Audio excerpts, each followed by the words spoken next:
With me here, Claire Gingrave, Vatican correspondent for Religion News Service.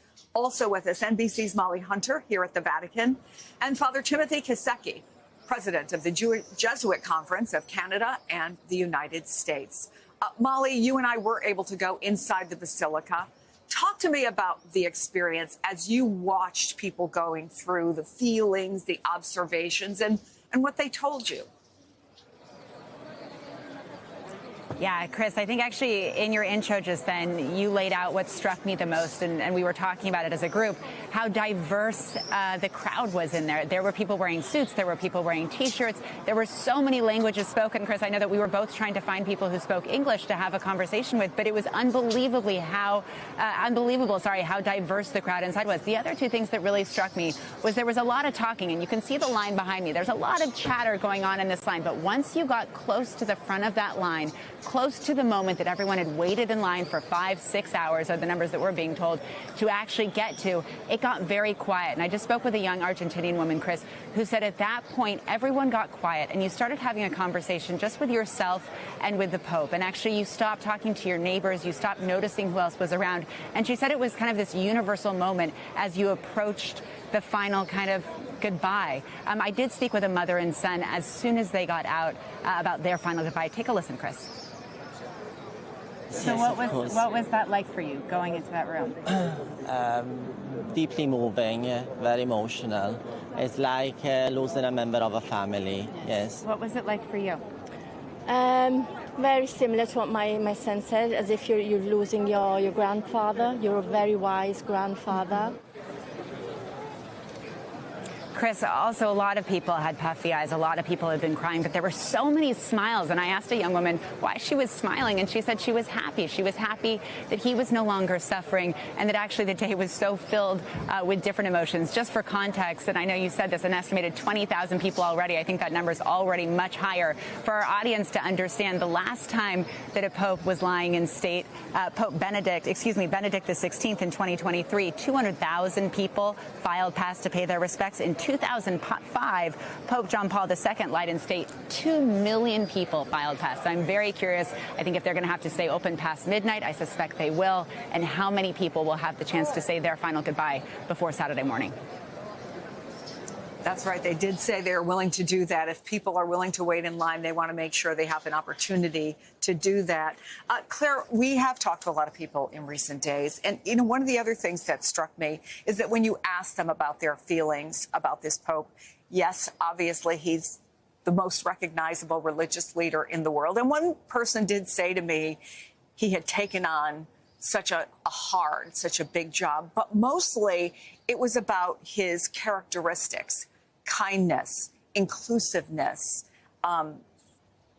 joy. I heard the word joy. Do you think he is being remembered more for the man he was than the title he held?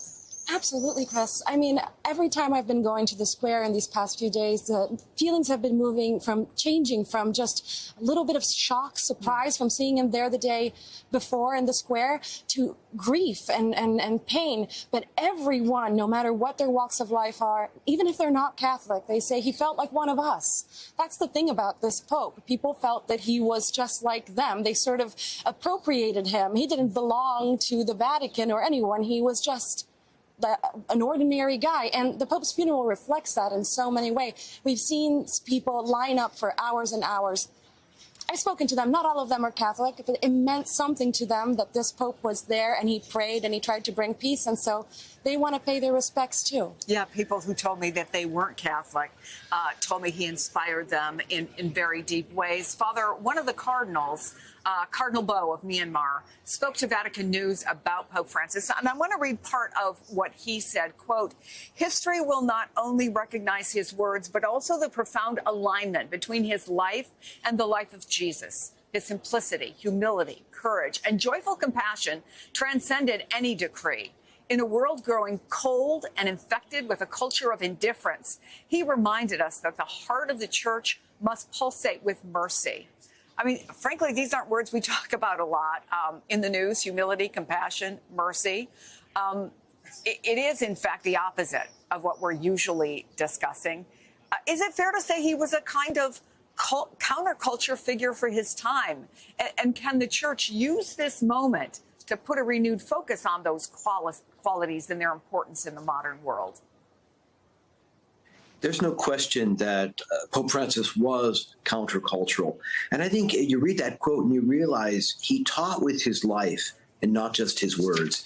And anyone who met him, I had the opportunity to meet him on several occasions, he was just effusive in his call for mercy. And I remember a colleague of mine who heard confessions in St. Peter's Basilica.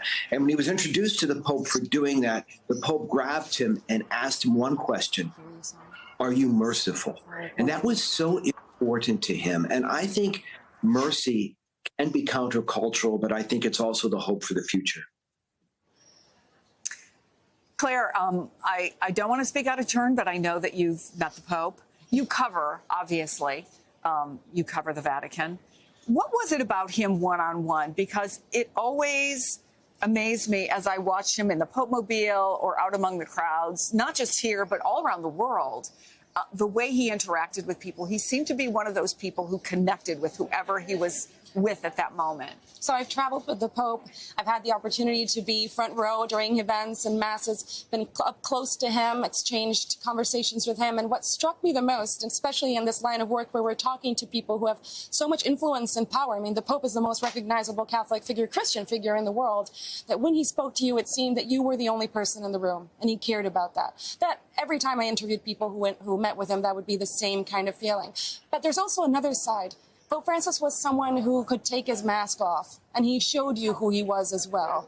And that authenticity really was staggering for us journalists. So how do you replace that? Because a lot of people are talking about what are the qualities that these cardinals are going to be looking for in a new pope. Well, I mean, some of them are the normal qualities that they look for. Someone who speaks a lot of languages, someone who has experience dealing with people, not just Vatican offices and departments, right? Especially after Pope Francis. There needs to be someone who has run a diocese, you know, been around the people, as Pope Francis would have said, had the smell of the sheep on him. This, I'm sure, is something that they're looking for in the next pope. And then the question is, will he continue Pope Francis's legacy to push the church in a certain direction, or is it time to pull the reins a little bit? Father, it's safe to say the church is at a crossroads, right? We're at a moment where the question is, will not just the persona, but the policies that Pope Francis put forward continue? How much of that do you think will be the conversation that happens now as cardinals are meeting? Today they had their second meeting, and some of them getting to know each other. But once those doors close? I think it's a very crucial question. And I would say the church has always favored continuity over rupture. If you look at even Pope Francis's first encyclical letter, it was begun by Pope Benedict XVI and finished by him. No doubt the next pope will have his own personality and his own imprint. But I believe that the cardinals will take the giftedness of Pope Francis and hope to find someone who can continue that into the new challenges that we're going to face in the world. Claire, the Archbishop of New York, Cardinal Timothy Dolan, he held a mass for the Pope yesterday, and then today, after an overnight flight, went to the Basilica with so many of us. And here's what he posted just a short time ago. Just arrived this morning, and of course, what we wanted to do as soon as we could is come pay our respects to Pope Francis here in the Basilica. Many people are here to thank Almighty God for the gift that he was, to pray for mercy upon his noble soul, and to guide us now as we try our best to serve the church at this time of sorrow. So this is his first day here. There are others who will be coming from far-flung places, because Absolutely. We know that one of the things Pope Francis did was bring in cardinals who had never, ever had someone from their country as a cardinal before.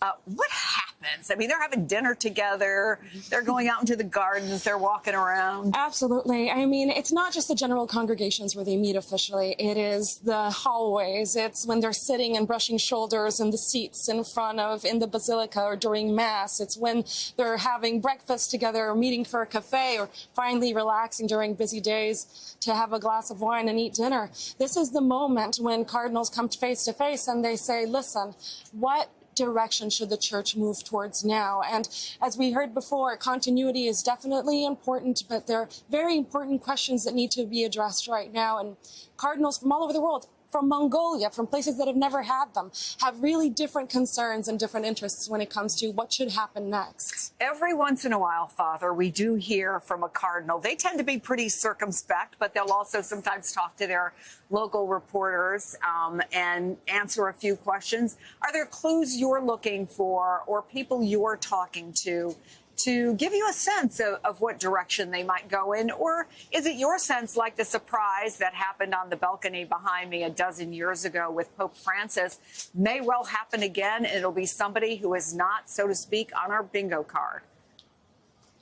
Well, there is an adage that if you go into the conclave of Pope, you'll come out a cardinal. So that's why there's always reluctance to say, if you're advocating for a honor, don't say it, because they'll go in a Pope and they'll come out a cardinal. But, you know, I think I'm going to look at one thing that Pope Francis brought in the cardinal to places like Laos, places that had never had a Tonga, never had a cardinal before.